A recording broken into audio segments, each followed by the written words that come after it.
Hello, and welcome to the Lack of Interesting Conversation podcast with me, your host, Trey Mendenhall.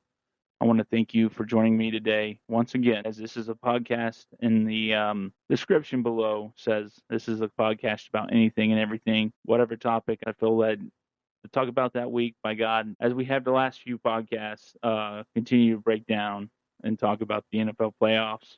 As this week, this podcast, we will be talking about this previous weekend's football, the divisional round, all four games. It was an exciting week of football.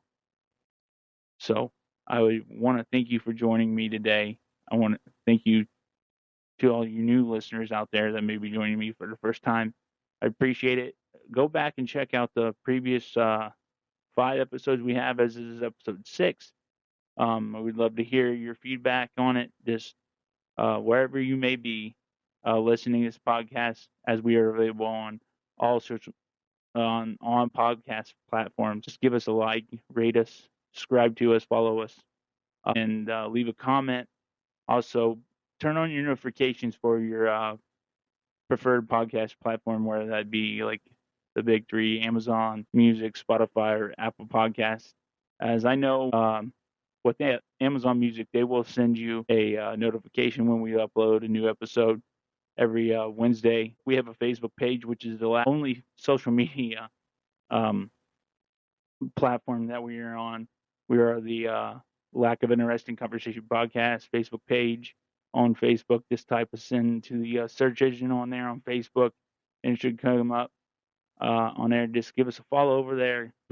There, I will be posting when episodes drop every Wednesday. Also, make sure to like and leave a comment on our post. I appreciate it. We just continue to be blown away by really what God is doing with this podcast. The amount of people have listened to it is just still mind blowing to me, to be honest. I'd never expected this whatsoever, as even though we may seem small in number on the Facebook page in terms of the number of followers we have. Mind blowing that we even have as many as we do. I just really appreciate all you guys for your support so far. So let's move on and get to the actual topic. And this first game that we're going to be talking about is the 4 o'clock game on CBS on Saturday, the first game of the weekend. Had the Broncos coming out on top of the Bills, 33-30. Both defenses were tested, obviously, during this game. Both gave up a lot of yards. Well, the total yards they had was 449, and Denver, the total yards they had was 349. It was a pretty back and forth game, to be honest. I guess the Broncos offense would have liked to had more consistency, but Denver had a 10-point lead to start the second half. The Bills had the ball. They're getting ready to drive down the field, and Josh Allen doing what he's known to do was break open, start running downfield. The third quarter had there were maybe like a little over a minute into the third quarter, and as Josh Allen's running down the field, Benito for Denver went and chased him down, and there Josh Allen fumbled, which honestly was huge at the time, because it was looking like Buffalo was going to come out of the half and go down to score and cut the lead to 3.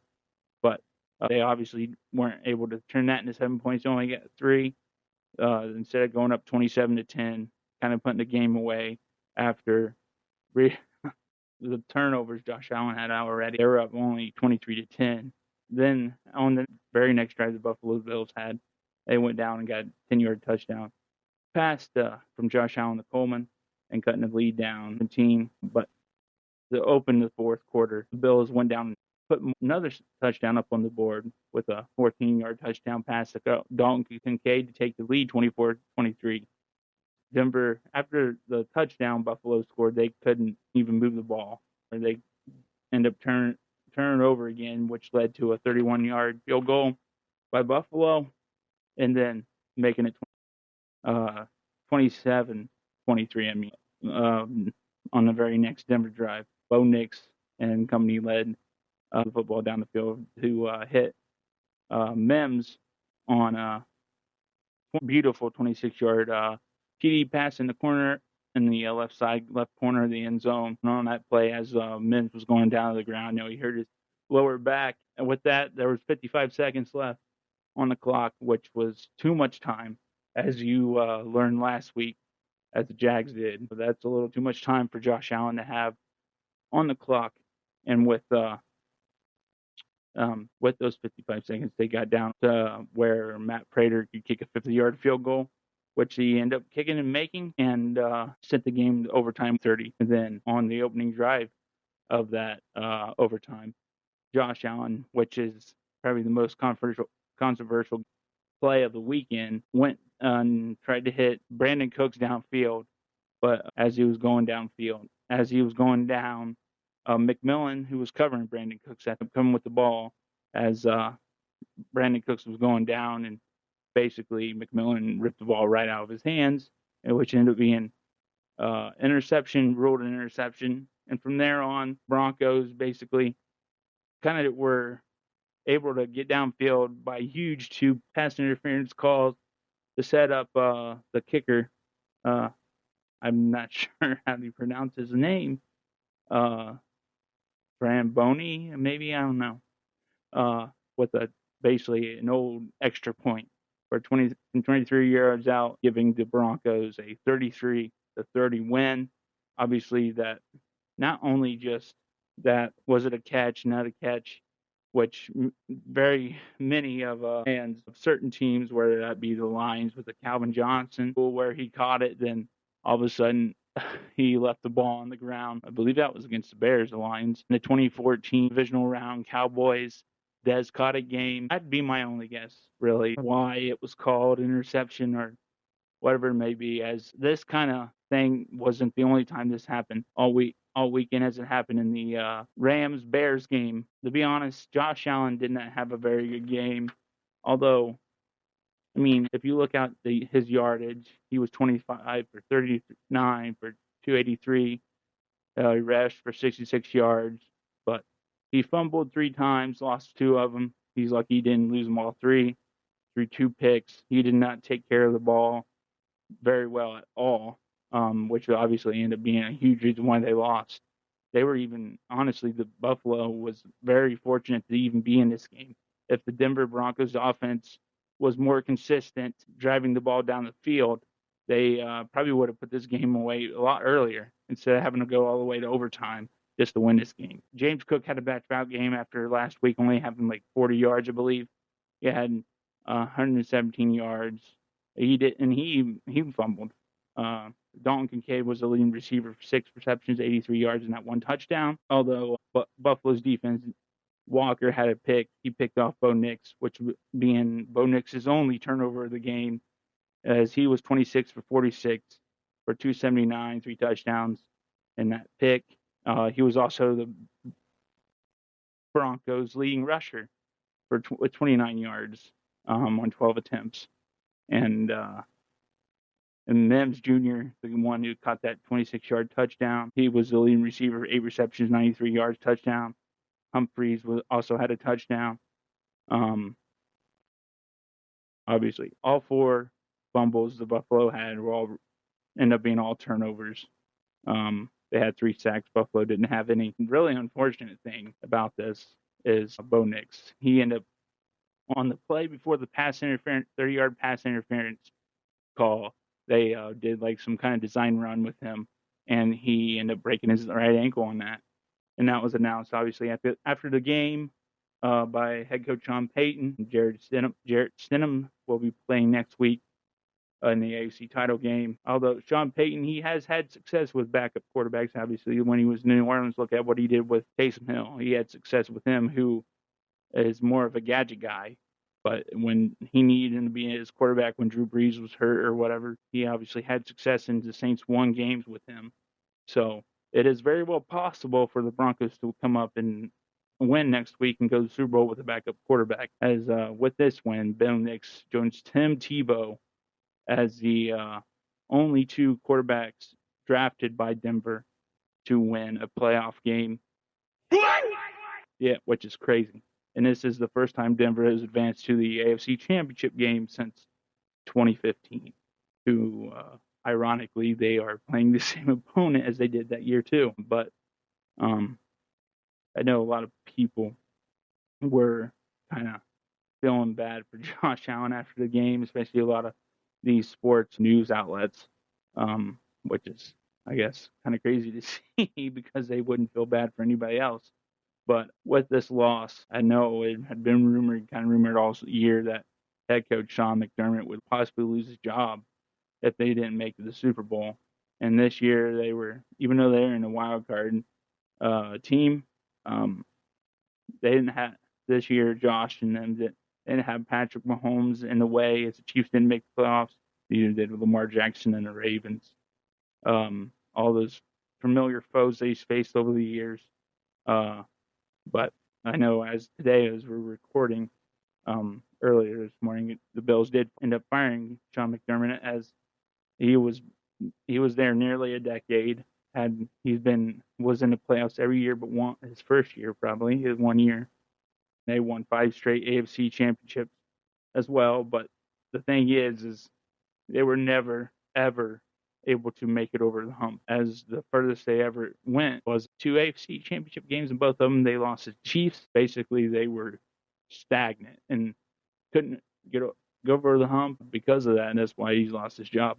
And now the Bills, they joined the Arizona Cardinals, Baltimore Ravens, Cleveland Browns, Las Vegas Raiders, the Miami Dolphins, Pittsburgh Steelers, and the Tennessee Titans for all looking for new head coaches next year.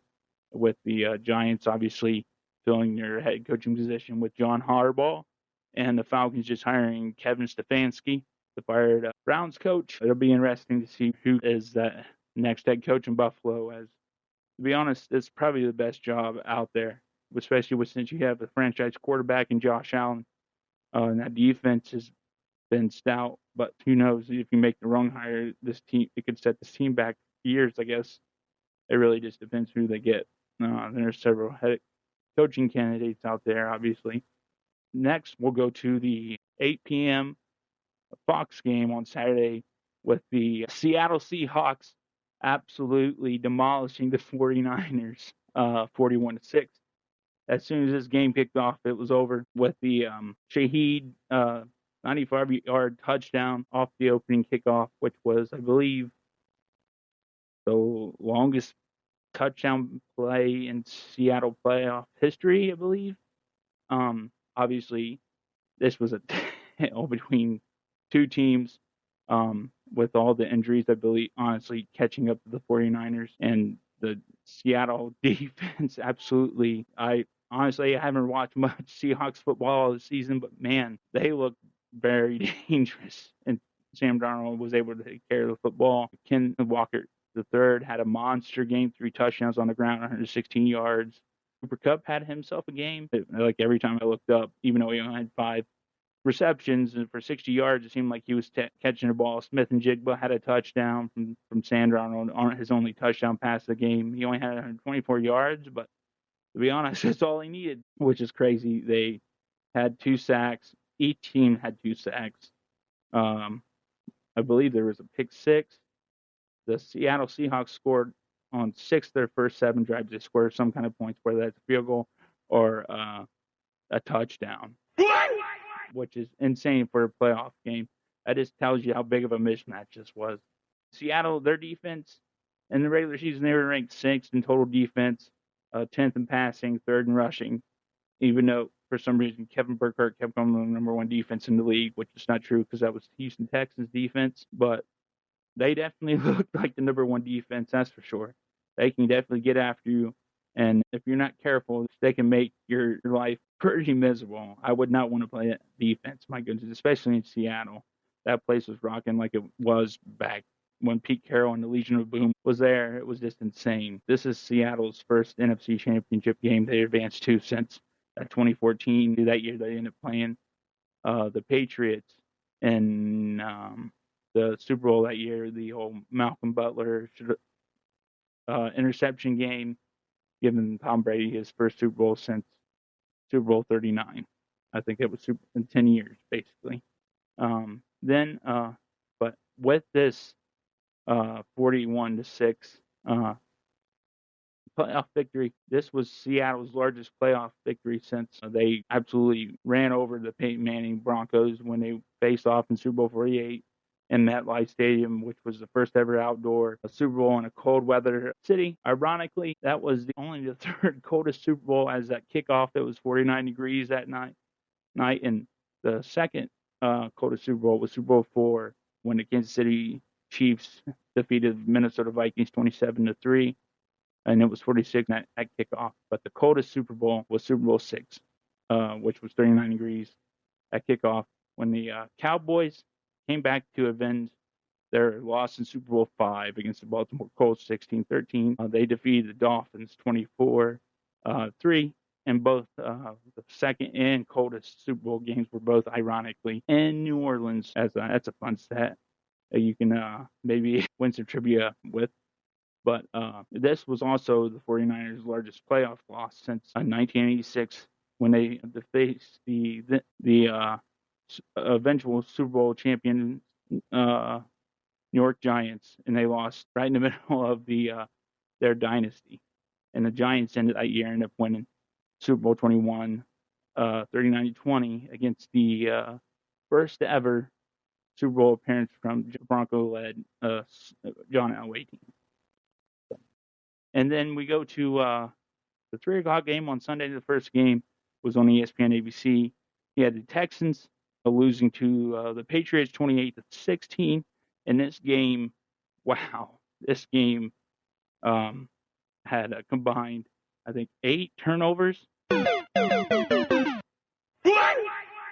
which was the most combined turnovers since the 2015 NFC Championship game when the Arizona Cardinals took on Cam Newton-led Panthers. If you know, the Panthers ended up winning that game and facing the Broncos that year in Super Bowl 50. But, I mean, this was a pretty ugly game, to be honest. I'm sure the elements had something to do with it, especially early in that game. Like, it felt like no one could catch the ball. Everybody was slipping. C.J. Stroud probably had his worst game as a professional. He had threw 4 picks. Just looked completely overwhelmed, to be honest.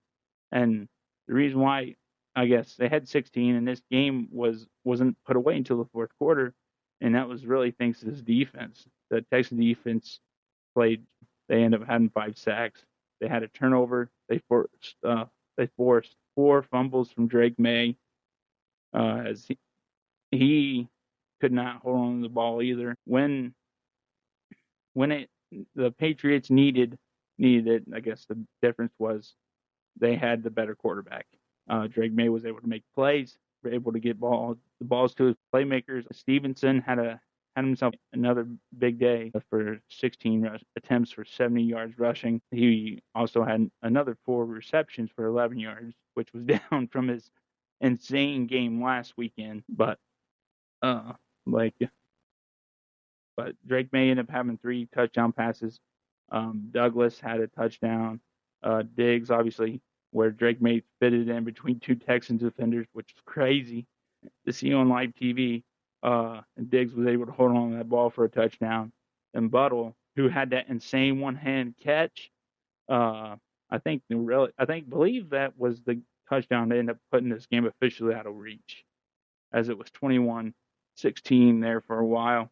This was the Patriots advancing to the AFC Championship game. This is their first AFC Championship game, and since 2018, where they beat the Chiefs in OT 37-31, holding the Mahomes-led Chiefs back at least 1 year before they went on this run.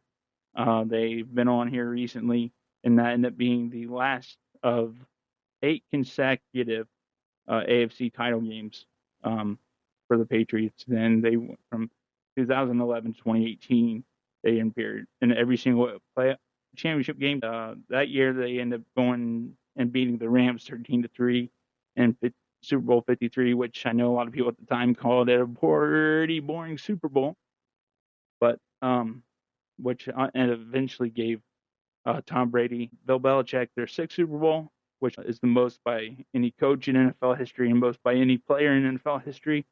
But Brady ended up going and winning another one in Tampa, putting his official total to 7 Super Bowls, which just is insane to think about, that one player has 7 Super Bowls, and that being Tom Brady, being as good of a player as he was, makes it even crazier. I mean, being going, being picked 199th overall in his draft, to turning into what he turned into is miraculous, to be honest. But with the Patriots advancing, this sets up a rematch of that 2015 AFC Championship game, where ended up being Peyton Manning's last year. The Broncos ended up coming out on top 20-18 in that championship game. The Broncos won't have their starting quarterback, but we'll get into that here in a little bit.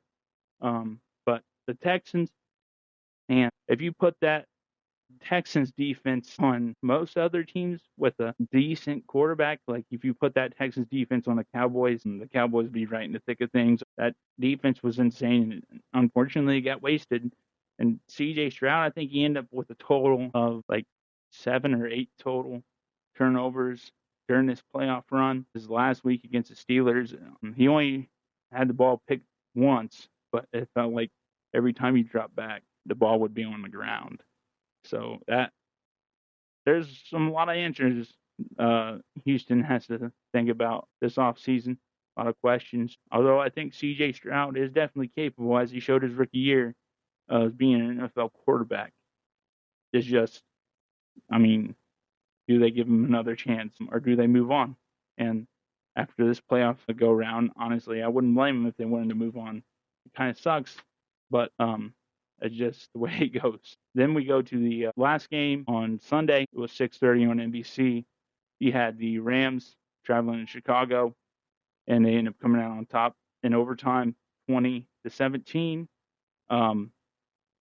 This was a crazy game, and to even get to overtime, it all set up by basically Caleb Williams acting like he was in Madden, dropping back on 4th down to tie the game, like 15 yards or something, to hit commit for that 14-yard touchdown pass, which was just insane. It was something straight out of Madden or college football 25, 26, or the older games. And to be honest, you can't really do that too often in those games. And this was actually real life. It actually really happened, which was crazy. And I guess really shouldn't have doubted it, because this year the Bears had 7 wins when they were trailing under 2 minutes in the fourth quarter this year, which was an NFL record. With all that momentum and regulation, the Bears they defer and give the Rams the ball first to open overtime. They get that 3 and out.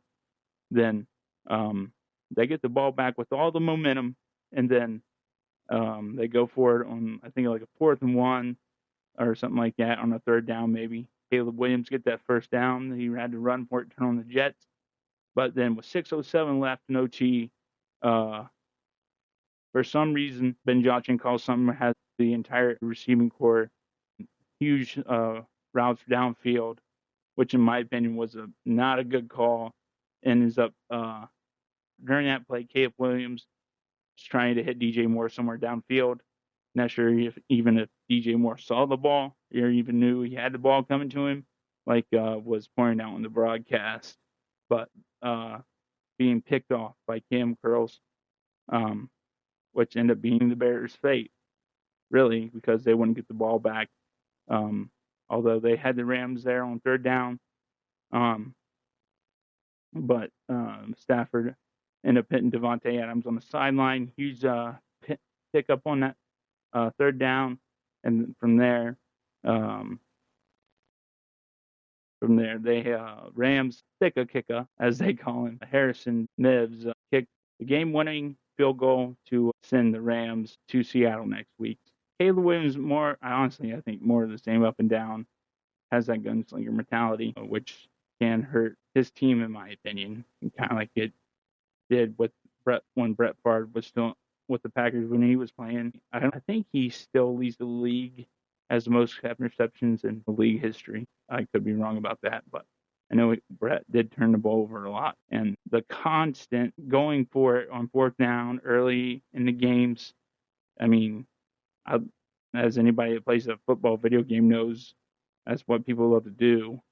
But doing that in real football, real life NFL action, um, will come back to bite you, especially if you keep going for it so much and you don't get it, just like they did last week. It almost cost them the game last week. And here in this game, if they would have taken the points, the field goals that they had available to them to be able to kick, they honestly probably would have came out on top and won this game and be playing Seattle next week. But it is what it is, to be honest. Next week, especially as we get ready to go into talking about previewing the championship games next week, the Rams in Seattle. The Rams have to have a more consistent, balanced attack on offense. I mean, Kyrie Williams had 87 yards, 2 touchdowns on the ground. He had another 30 yards through the air. I do think they need to run more for sure. As Matthew Stafford didn't even have a touchdown pass this game, but you just can't abandon the run because especially when you're going against a team that has a defense like Seattle where they can be so suffocating and get after a quarterback as much as they did in that game. And even though they only had, what was it, 2-3 sacks, what was it? Yeah, 2 sacks. They were still getting after Brock Purdy, making him throw air throws and getting him off balance and stuff like that. You got to be able to be balanced so you're not always going to put your quarterback in harm's way and possibly get him hurt so much. But John McVay's been there for years. He's won a Super Bowl with Matthew Stafford, and he knows what he's doing. But you still got to be able to run on the ball, especially when your running backs are doing a dang good job at running the ball and getting yards. Caleb Williams also ended up the turnovers hurt, throwing the 3 picks, especially the one at the end, ended up sealing their fate and losing the game. I do expect the Bears with Caleb to be a force in the league for years to come, but if you're going to live by the sword, you're going to die by it too.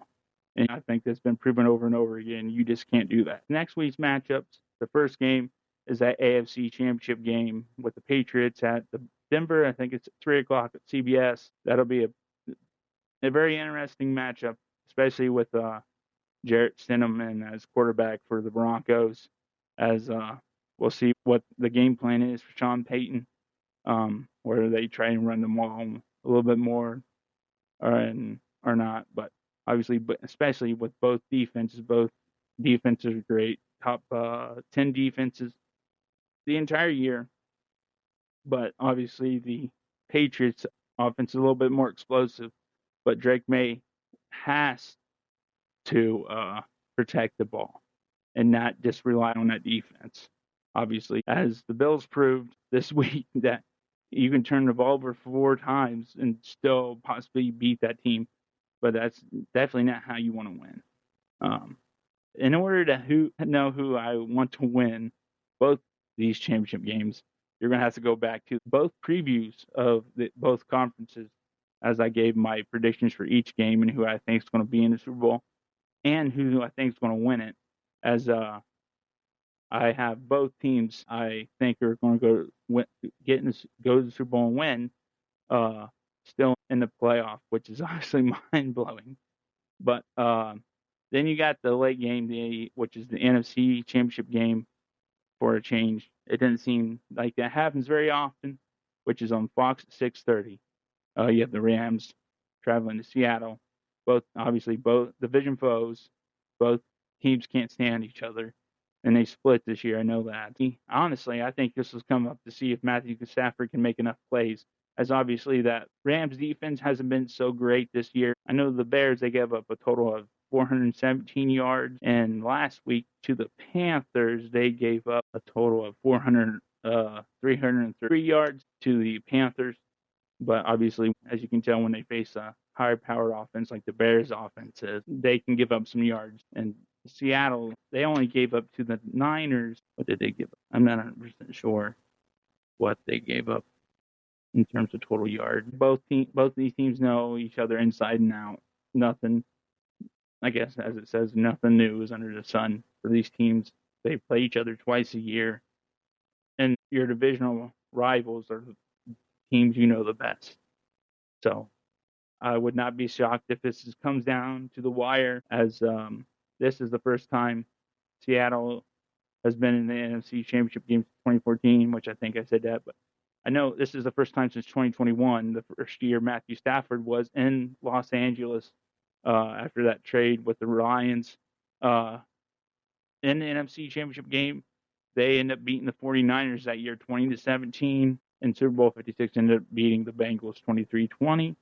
And this is an interesting stat. I seen this on social media, I believe, somewhere, that Matthew Stafford has a record of 4-1 when he advances to the divisional round or later. So he's only lost once in his entire playoff career when he has gotten to the divisional round or later. So the Rams kind of got that going for him. But the Seahawks, obviously with Sam Darnold at the helm, if he plays like he did last week and the defense can get Stafford and shut Puka Nacua down and Williams down, might get out of hand like it did last week. I don't know, but the team, that especially that Seahawks defense, looks like it's on a mission, and I definitely would not want to go up against them. So anyway, I want to thank you once again for joining me on episode 6 here of the Lack of an Interesting Conversation podcast. I want to thank you again, and I also would like to remind you to give us a like, rate us, follow and subscribe to us on wherever you get your podcasts at, as we are available on every podcasting platform, I believe. If we're not, comment down in the comment section, which also you can also now comment on our YouTube videos as well. Was able to get that taken care of. And just tell us what podcasting platform you use, and if we're not on there, do my best to make sure we're able to get on there. And until next time, this is the Lack of an Interesting Conversation podcast.